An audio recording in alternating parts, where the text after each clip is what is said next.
suicide is, all said and done, is a very sensitive matter. Already this big atmosphere about we shouldn't talk about suicide. Manage various complicated emotions, or they're frustrated with so many things, or many other reasons. Making sure that the environment is supportive. We should walk up to them and say, is everything okay, right? Open that door for conversation at least. Hello everyone, welcome to our conversation on suicide and awareness towards suicide. We are conducting this discussion on the occasion of World Suicide Prevention Day, which happens on the 10th of September every year. This year's Suicide Prevention Day is specially marked to understand and change the narratives towards suicide. And I feel it is very important because the narrative in and around suicide matters a lot, and that decides how we approach suicide as a concept. For this conversation, I have with me Dr. Paras and I am Dr. Sudarshan. We both work in the field of mental health. We provide consultations for people who require mental health assistance. And today we are going to have conversation on how to understand suicide as a concept and what are the narratives that goes in and around suicide. So welcome Dr. Paras. Thank you. Thank you so much. Yeah. So how do you think we can understand this concept? Why does narrative around suicide matter so much? No, I think this year's theme is something which is very close to my heart. My own organization's tagline is changing the narrative. So when it comes to any kind of conversation around mental health, there is already a pre-existing conversation or a pre-existing narrative which is there. And usually when it comes to mental health itself, the narrative is one which is around stigma, shame, secrecy, we should not talk about it. And when it comes to suicide, it becomes even more shameful.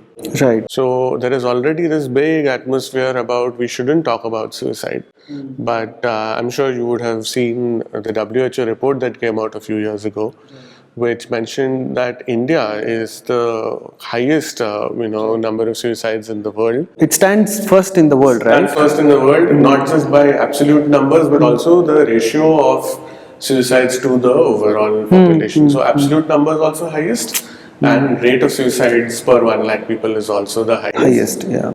Although our own Indian data from National Crime Records Bureau is lesser than that, it is still far higher than many countries which is talked about it. And each year we talk about how it is a big issue, but we see this disturbing trend also of suicides continuing to be on the rise. And I think now in a post-pandemic world, it has become even more much of a problem.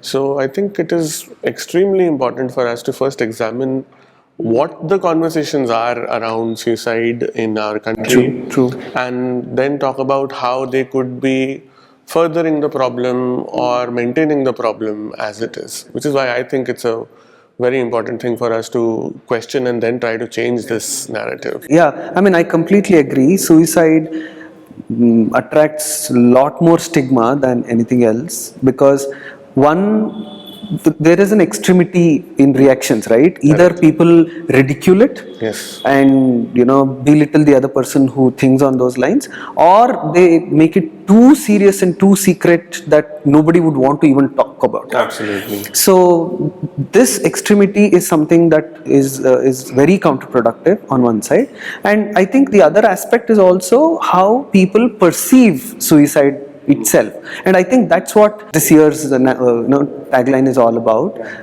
And I strongly feel that focusing on the narrative is absolutely important because that also creates a good sense of awareness, and it tries to burst the myths and misconceptions around suicide. So I think the first thing that maybe we can start conversating is, what do you think is a common misunderstanding or a common conception towards suicide itself? I think one thing that people always get it wrong is that, it's the event of suicide which we have to prevent. And we think that if somehow we are able to stop the person from doing the act, then that is the Preventing from the attempt. preventing from the attempt itself. So I see most of the conversation is around the attempt itself, and I always say that suicide is a process, not an event. Exactly. Yeah, I think that is probably the last stage. Yes. I mean, maybe that's the only visible thing that somebody is attempting. But like you said, there is so much So that much that is happens. happening before that, yeah. And the person usually, when they have reached that stage, have already considered so many different things. They've tried. Many of them have tried mental health, services like medicines.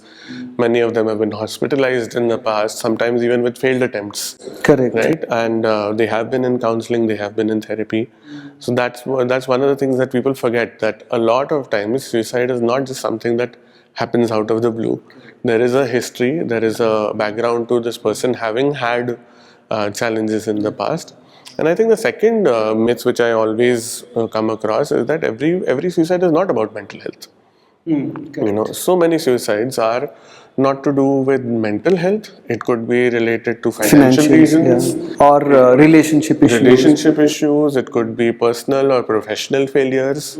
I mean, you can argue that all of them are part of mental health also, but it's not that every And person... in that way, nothing can be delinked from mental health. Correct. But it's not that this person had major depressive disorder and they were not treated on time, they were not given medicine, or that if you diagnose and treat major depressive disorder, then all suicides will become preventable. So I think that one myth which is there, which On the same reduces lines, it. Yeah. on the same lines, what I also, I feel which is so very important for us to pay attention is that a lot of people think suicide is an impulsive reaction. Yeah. Right? I mean, you were saying that how the act is not the thing that we should be focusing on, but there is so much of process that goes in.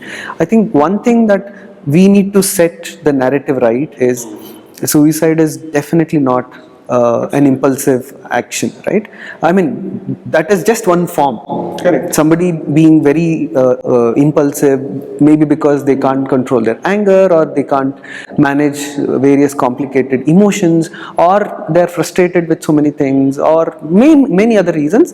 There might be a reaction towards harming themselves. Correct. But it's not suicidal. Exactly. That is not suicide in first place, and secondly, it might lead to death eventually. Correct. But the idea or the concept of suicide is so different, and the impulsive behavior is so very different. Correct. And that's why this whole framing of don't take the wrong step, or don't do it in one bad day or one bad moment. It's never one bad day or one bad moment that the person has made. And as you said, very often the event that has caused them to try to hurt themselves might be very, very sudden, and the reaction to it may also be very sudden.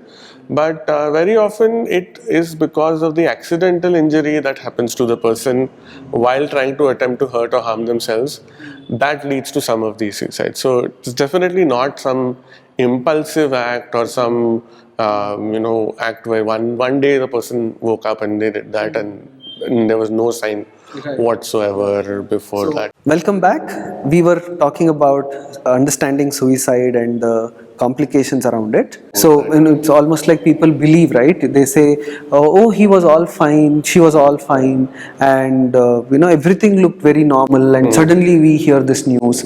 But what we fail to understand is there are so many things that goes behind, and the person would have definitely thought, planned, prepared for it. So what do you think that that should set the narrative right in terms of understanding what is suicide itself? I think when we say narratives, we have to think about who are the storytellers, who are the ones who are communicating the narrative, and we talk about the media, and so many times we see reports like, oh, the parents said no to giving a mobile phone, or parents said no, we will not get your motorbike, and this child went and attempted suicide, which I've never actually seen a real life case like that. and if the reporting is just on the basis of that, that is selective storytelling. When it's never one demand that was not met and the child went and did something like that. I think those kinds of stories become like then everybody's ideas of, oh, this is why, this is what is happening, and we forget that this has been a problem for as long as humankind has been around. It's not that in our generation as students this was not a problem, or that in our parents' generation this was not a problem, but every generation believes that it is this generation which is very weak mentally or is very demanding. The previous one was always better. The previous one was always resilient, which is not true. If you look at statistics itself, it is like the WHO report was 10 years ago, and that time it said India was the worst, and since then it has increased. So it is not that 10 years ago or 20 years ago or 30 years ago the situation was better and now this generation is better or weaker or whatever you want to call it. So we have to really look at the fact that we don't make it a caricature. True. And you should also never attribute things to a particular generation. I really hate when people say Gen Zs are always like this, and they are too sensitive. They can take random decisions, which is actually not true. I mean, these kind of people who were very disorganized or not being able to stick to rules and regulations, which are typical Gen Z characteristics, they were found even before. Absolutely. Right? Yeah. I mean, it's so bad to, like you said, caricate one particular group of people or generation, and more so when it comes to a sensitive matter like suicide, to say that, this generation is always like there's this. no solution to it then, because you were born in one particular generation. There is no solution to it then. You're deemed to be this exactly. way. Yeah. And then we are saying that all of the wisdom lies with the older generation, which is not again true at all.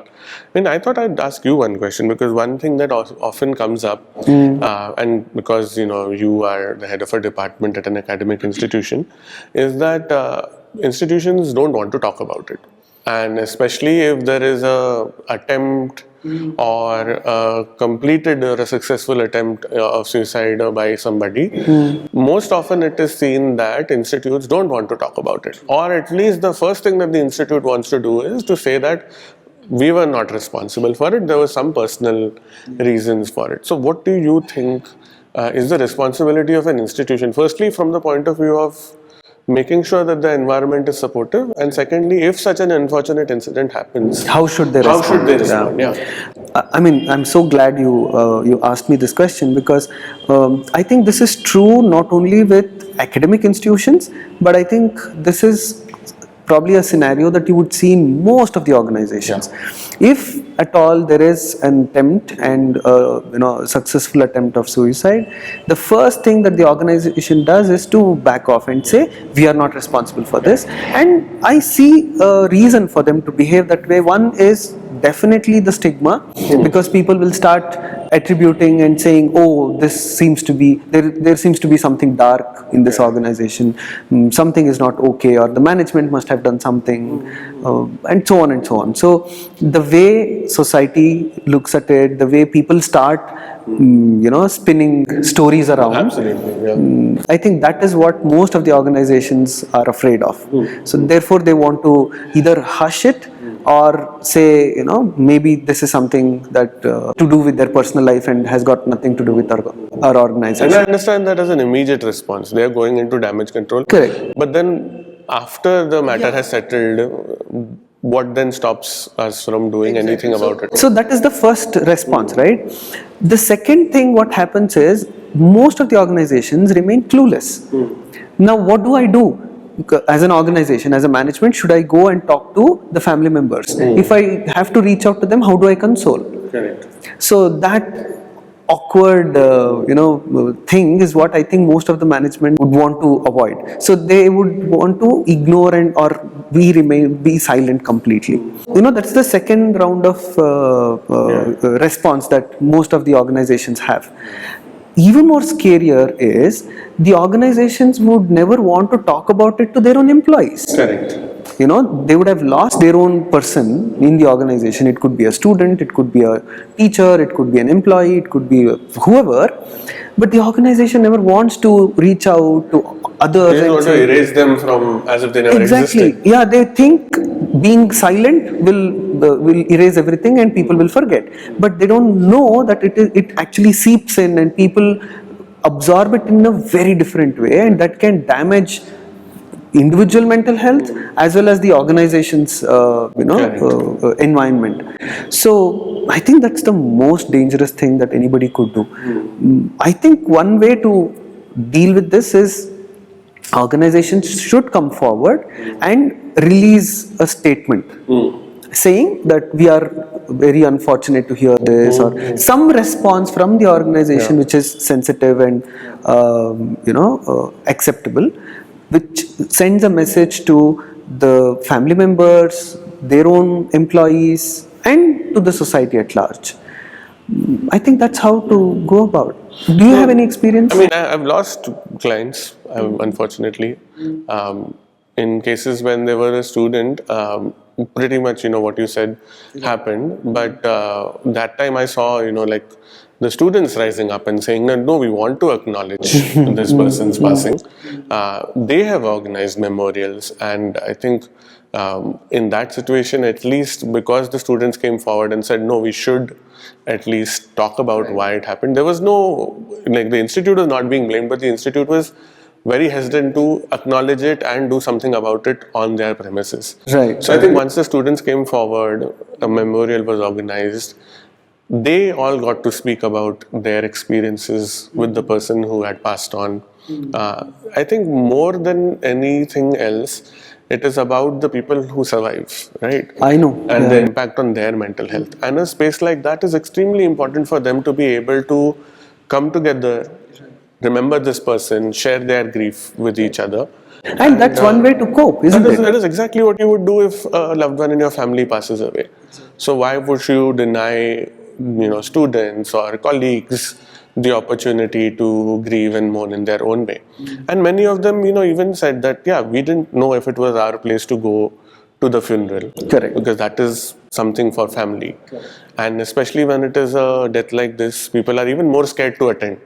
So I think giving a space like this to have people come together and speak about it, especially if it can be facilitated by a psychologist, would be even better. But even if you can't, just allowing people and having like a authority figure saying that yes, we are allowing this space to be here, and as an institution we are expressing our grief about this person's passing. It at least legitimizes the person's existence and allows people to share their grief and talk about it. True. Welcome back. We were talking about understanding suicide and the complications around it, and also it creates a ritual, I would say, where people are okay to talk, right? I mean, then people will also be able to make it an acceptable conversation. And that would also facilitate a lot of people to express their fears or their concerns, and that would definitely help both the people who have lost the loved one and also society at large to have an open conversation. Correct. I mean, at the end of the day, I think some of it has to also be that we have to also make it as one of the ways that people die. And that way there are many preventable ways of dying.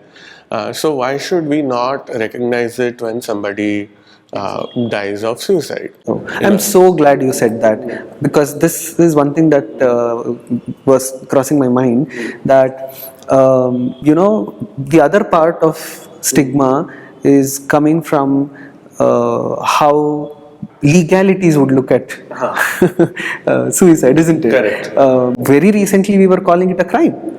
Yeah. Very recently. Yeah. Less than a decade ago. Less than a decade ago. And obviously, and most people are not even aware. I think sometimes even people still think it is. People still think it is.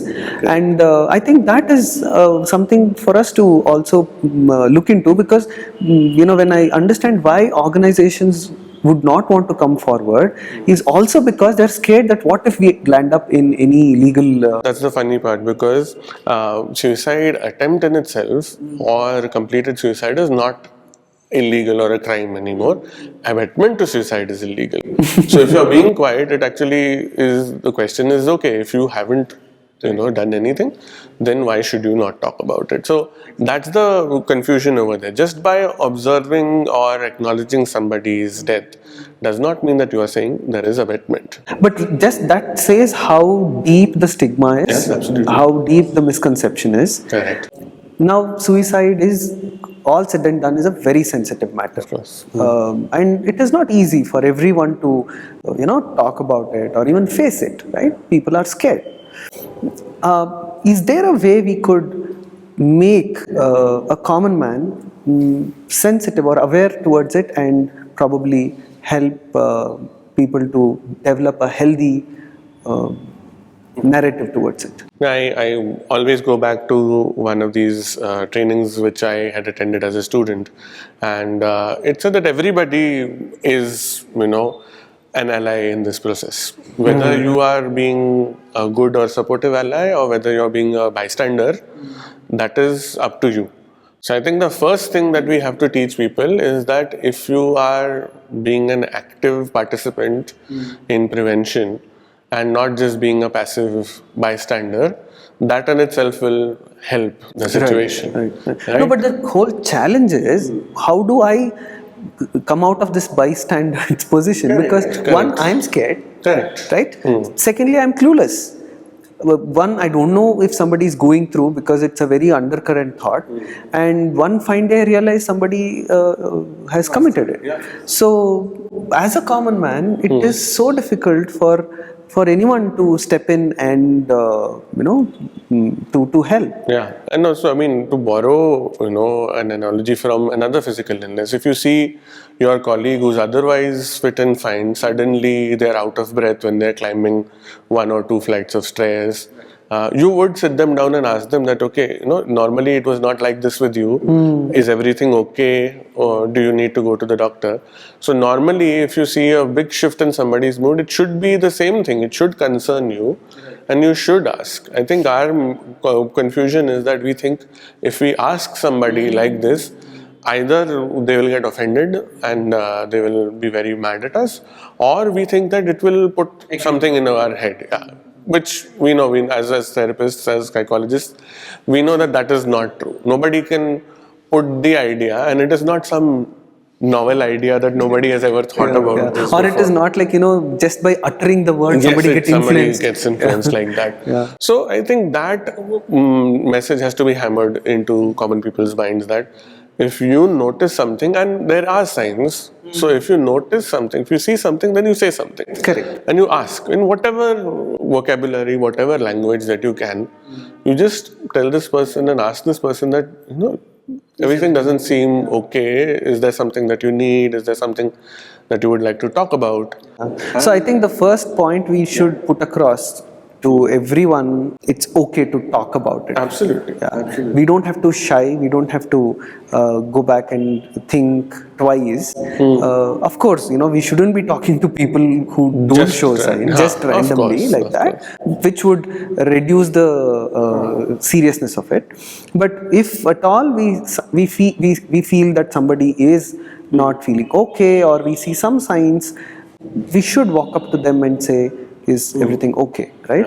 And the second thing is signs of what? Because as a teacher and even as a counselor, when I see unusual behavior, like a student who is present is absent and there is no explanation given why they are absent, or a client who comes regularly for counseling, doesn't attend the session, does not even inform that they are not going to be present for the session, I check in and I ask that, is everything okay? Usually you are there, you're present on time, or usually there is a prior communication by you that something like this is going to happen.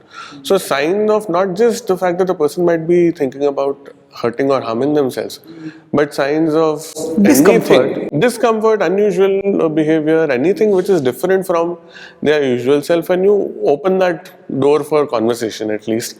I think that is more than anything which is important, that somebody is noticing me. I think it is now important for everyone to know what are those basic signs of somebody who is having those thoughts. So the first thing that comes to my mind as a sign is, like you said, unusual behavior, in the sense suddenly somebody not being present or not working, as per the regular thing, missing out on classes, or not interested to go to work, or even doing their household chores, right? So that is one sign.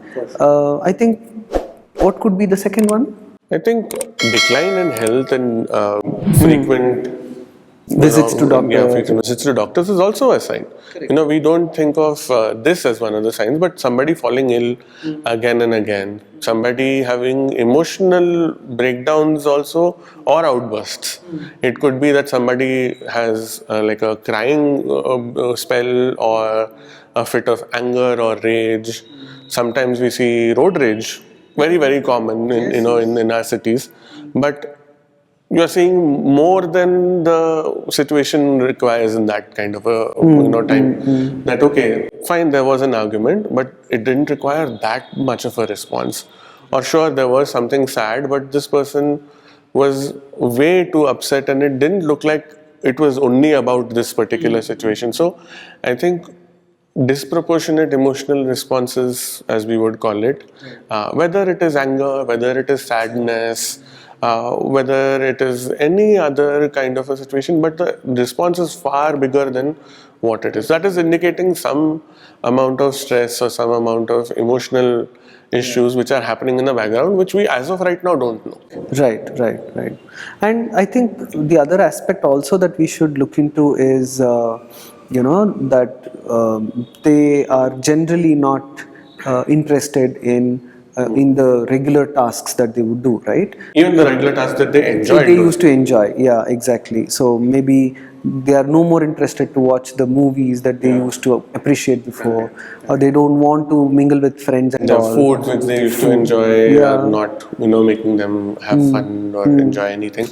That is one sign which I usually, if I see that in a student or if I see that in a client, that is something that, really sets my alarm bells ringing, and I'm like, okay, something seems to be wrong. But then that also means that, you have to notice and you have to say that earlier you used to be like this, now you used to be like that. So a complete stranger can't do that, right? It requires a parent, a teacher, a friend to do that. So you have to be close to people. I mean, there's no replacement for this kind of connection that you can have, with somebody, which is a very, very important thing to have. As a common man, I think what is important for all of us to keep in mind is to be observant about your loved ones, right? I mean, that must be the one-liner, right? Just be observant, keep looking at your loved ones. It could be your children, parents, or friend, or colleague. And don't just keep that observation to yourself. Exactly. To talk about it. Yeah. I think one thing that I want to also ask you, because we are on a mass media platform right now, is what should mass media platforms be careful about when they are reporting? Whether it is a TV channel which is just doing general entertainment, or whether it is a news channel or a newspaper, all of them report about it. What do you think are some of the things that they should keep in mind while they are reporting or writing about suicide? One very obvious and really needed thing is to not romanticize the entire episode, right? I have seen, all of us have seen how a particular approach that is taken by some news channels or some other media platforms, where they try to over project things, right? Especially when it is a student who used to score well but suddenly committed suicide, and they want to analyze it from all angles, want to look at how parents might have impacted, how education might have impacted, and so on and so on. So when we over analyze things, the danger is either you are making it disproportionately huge, or you're desensitizing it. Yeah. So people would say, "Oh, this is something. Yeah, this is something that we keep hearing every day. So I don't have to even pay attention." Or people might become extra conscious and develop huge misconceptions. So I think one thing that media in general should do is to talk about suicide like any other death. Right? If there is a road accident or if there is any other death because of illnesses, I think we should report with the same tonality. Same respect also. I mean, the same respect, yeah. You shouldn't put photos from the site. You should not put cameras and microphones in loved ones' faces and ask them to talk and give some response. And you should definitely not be like, I've seen some horrendous portrayals where there are role plays or graphics recreation of what must have happened at that time, which I think is what gives people ideas more than anything else. Exactly. Yeah. And like I said, that can also desensitize people. Correct. It can make it completely trivial. Yeah, exactly. So that is how I think media in terms of reporting happens. I would say, if we understand media at a larger sense, like movies and other platforms, I think even there the way we talk about suicide matters a lot. Right? Usually in movies, the concept of suicide is brought in to bring in emotional, some emotional angle. Emotional angle to the story. Or to show that this person has been defeated, so now they have no other option. Exactly. Yeah. So it is almost like you're normalizing the process. Okay. So I think when we are telling stories through movies or soap operas, I think what is very important is to place suicide in its right context, right? Neither making it an emotional thing, nor just as a very comedy thing where people make fun of it. So I think ultimately what matters is reporting or narrating suicide as it is, or like any other death. Yeah, and being sensitive about the privacy of the people who are involved. I think that is extremely important. I think I'm glad that you spoke about how it can be romanticized or glorified. Like it is shown as the ultimate sacrifice for love, or when the person has lost something in business or the villain is finally defeated. Then they have to end their life. And people celebrate the death. Exactly. So I think so much, this is also part of suicide prevention as much as talking to somebody who you notice is a big thing about it. That's another pain point for me, because to eulogize somebody or to make it a heroic thing, suicide is always incurred. Be it to bring in some historical figure into the main picture.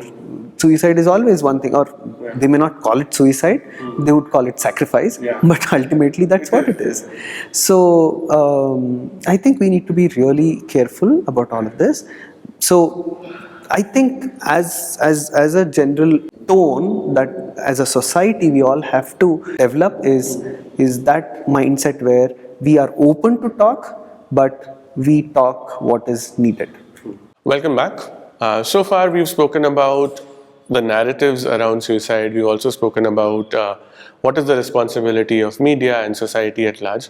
And I think the last thing is, if somebody has identified either in themselves or in a loved one that something is wrong, who is the right person to go to? Because there's so much confusion about who is a psychologist, who is a psychiatrist, who should you talk to, who should you not talk to. So in your opinion, if you were to say one crisp advice to people, who should you go to in such a situation? I think the first person that we should reach out to is our loved ones. If we if an individual is going through some hardship, and if there is one confiding relation that they have, it could be a friend or a parent or somebody, they should take them into confidence and talk to them, because the moment you open up to your loved one, half of the pressure is reduced. But that it shouldn't stop there. Then the first thing that they should do is to go to a psychologist, not a psychiatrist, only because this is not a medical emergency. Of Correct. course, a psychiatrist is required. We need to reach out to a psychiatrist when there is a medical angle or when there is medication is required. But I think a Or psychologist. if there is an injury, then you If may there is need an to take to a injury, medical doctor. obviously, yeah. You need to take them to a hospital, to emergency or a casualty department. But if somebody is reporting, if somebody is coming and talking to you or sharing that, I am feeling this way, the first thing is to take them to a psychologist who can understand the language that the person is speaking, in the sense, the mindset, the thoughts that they are experiencing, and then they will know what to do. What is further required after What that? do you think? Yeah, I think it is extremely important for us to even mention this in the training of all psychologists, because many of them I have seen, especially newcomers in the field, get very scared, and then they are asking, who should I report this to? Should I report it to parents, teachers, workplaces? I think a lot of times psychologists also need to become aware of the fact that this is something which is normal. Correct. Normal in the sense it is common, it is happening, and it is not something unheard of. Something that you can expect. Something that you should expect rather, and that you should have very clear ideas of what you are expected to do. And this should be in your training. This should not be something that you are deciding on the spot over there. So unfortunately, yes, I mean, this is not something which is even part of properly in the curriculum. True. So that is what I think. I think it should be a part of the training. And just like you would anticipate anything, you would anticipate clients coming to you for divorce, for breakup, for examination failure, you should expect this also. And just as you know what to do in those cases, you should know what to do in these cases also. It should not become one sensationalized thing even in your counseling practice. Correct. So, Dr. Sudarshan, I was just wondering that, we spoke earlier about how this is not a one-time event, it's a process. So that means that there is a possibility for us to identify it earlier and then stop it from coming to that extreme stage itself. So is there a way that this is possible to do, to identify it and then stop it before it gets too late? Yes, of course. I mean, there are different theories and different models that explains how to understand suicide as a concept and how to prevent it. But one thing that I recently studied is called an NC model, that is narrative communication model, which says how suicide as a thought can sail through different stages. So according to this theory, they say that the first stage is where people experience, there is a vulnerable group, Correct, right? yeah. So there are people who are possibly more prone to such thoughts than others, right? So what could be this group, according to me, is those who have social challenges where they don't have required social support, or they are into some financial crisis, or they have an identifiable, diagnosable psychological condition, Or they could be socially marginalized also. Socially marginalized, yes, and generally who find life to be very hard, right? Who feels that things are becoming very challenging. So these are the vulnerable groups. That doesn't mean everybody in this group are prone. Of course, yeah. But I think the thoughts might generate with Possibility is higher within this group. Yeah. And also the thoughts might multiply if such episodes happen. If there is a crisis, physical crisis, psychological crisis, or a social crisis. But others may have other support groups which will help them cope with it. These people may not have those support systems to begin with. Yeah. So, my personal take is that not having adequate social support, irrespective of which category they belong to, which class or which group or which caste they belong to, I think not having adequate social support is the most vulnerable point. So when somebody is already experiencing this or being vulnerable, and if they witness burnouts or stress or major stresses in their life, I think will push them into the next stage. Where they'll start feeling, okay, I already don't have support system, now I'm facing this crisis or this challenge or this health issue. How will I come out How of will this? I come out of Yeah. it? So they are pushed towards helplessness, hopelessness position. So I think that's the second stage, and that makes it even more dicey. Correct. And then they'll be pushed into the third stage where things become very helpless. So they will start having narratives in their mind saying that, oh, looks like I'm out of all choice. There is nothing that I can do. That intense helplessness creeps I in. did everything that I could, and Yes. this is it. Yes, and also people around them would also start speaking on the same lines, saying that oh, you have done everything. Look at you.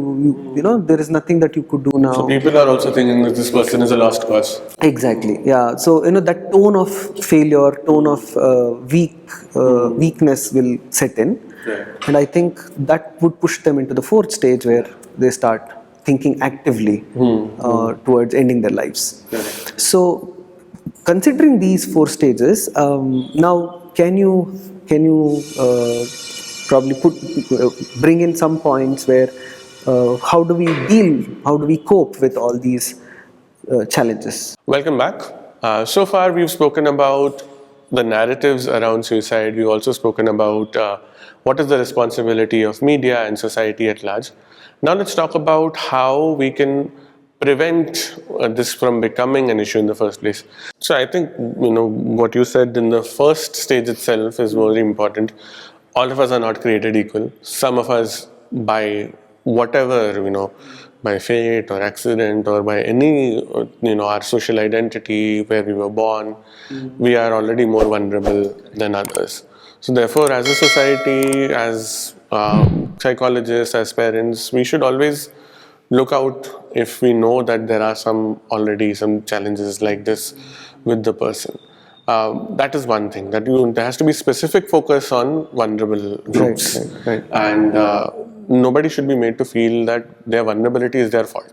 Because nobody chooses to be in this kind of a situation, which is why what you said, right? Other people's narratives that yes, you have done everything, nothing can be helped, or no matter what you do, you always fail.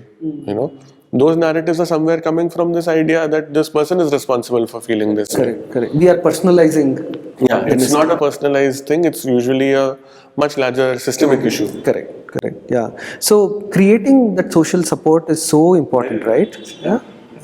And I think the other way of coping definitely is to develop sort of a mindset where we are okay to fail, okay to give up things, right? I mean, we'll be chasing something. Coping doesn't always mean overcoming something. Exactly, yeah, because there are so many things that you can't overcome.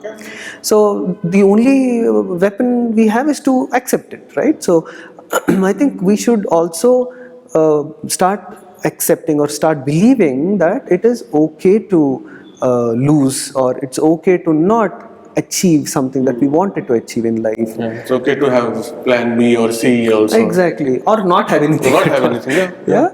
So I think that's another way. So that asks for your cognitive shift.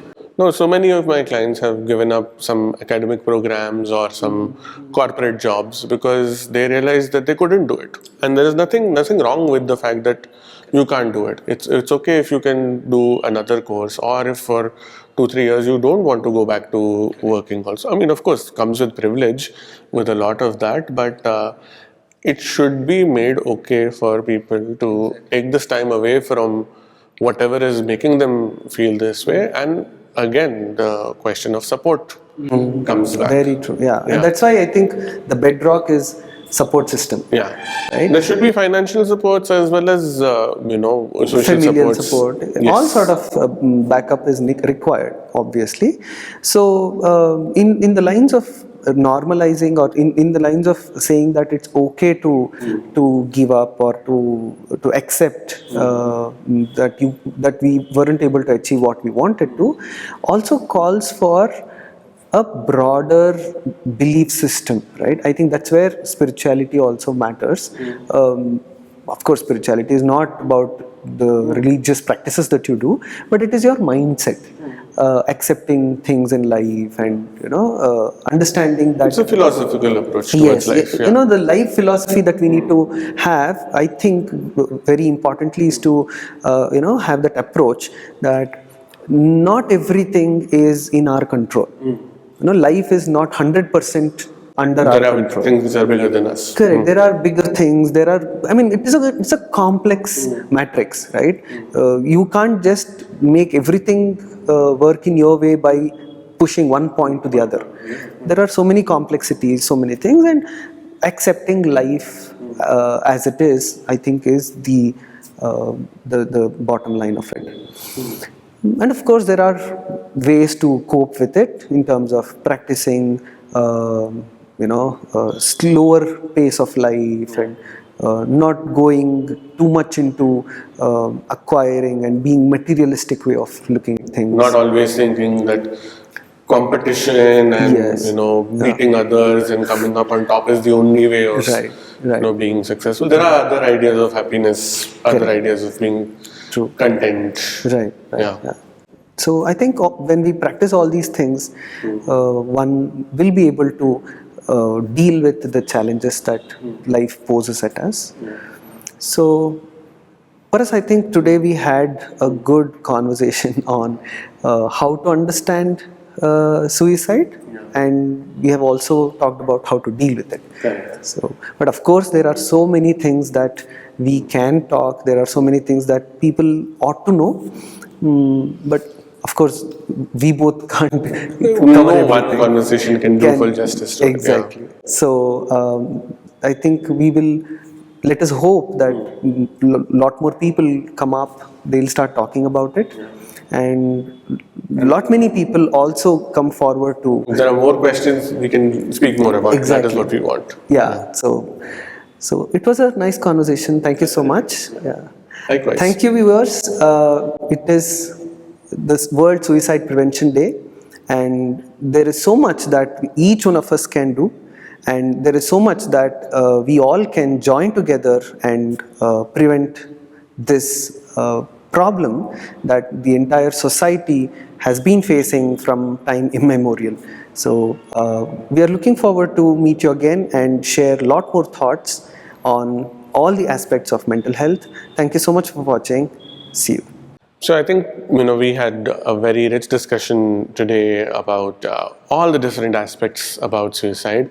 I think the thing that I always say is that the answer to any question begins with conversation and discussions. So I'm hoping that today's conversation that Dr. Sudarshan and I have had raises more questions and more conversations in your lives as well.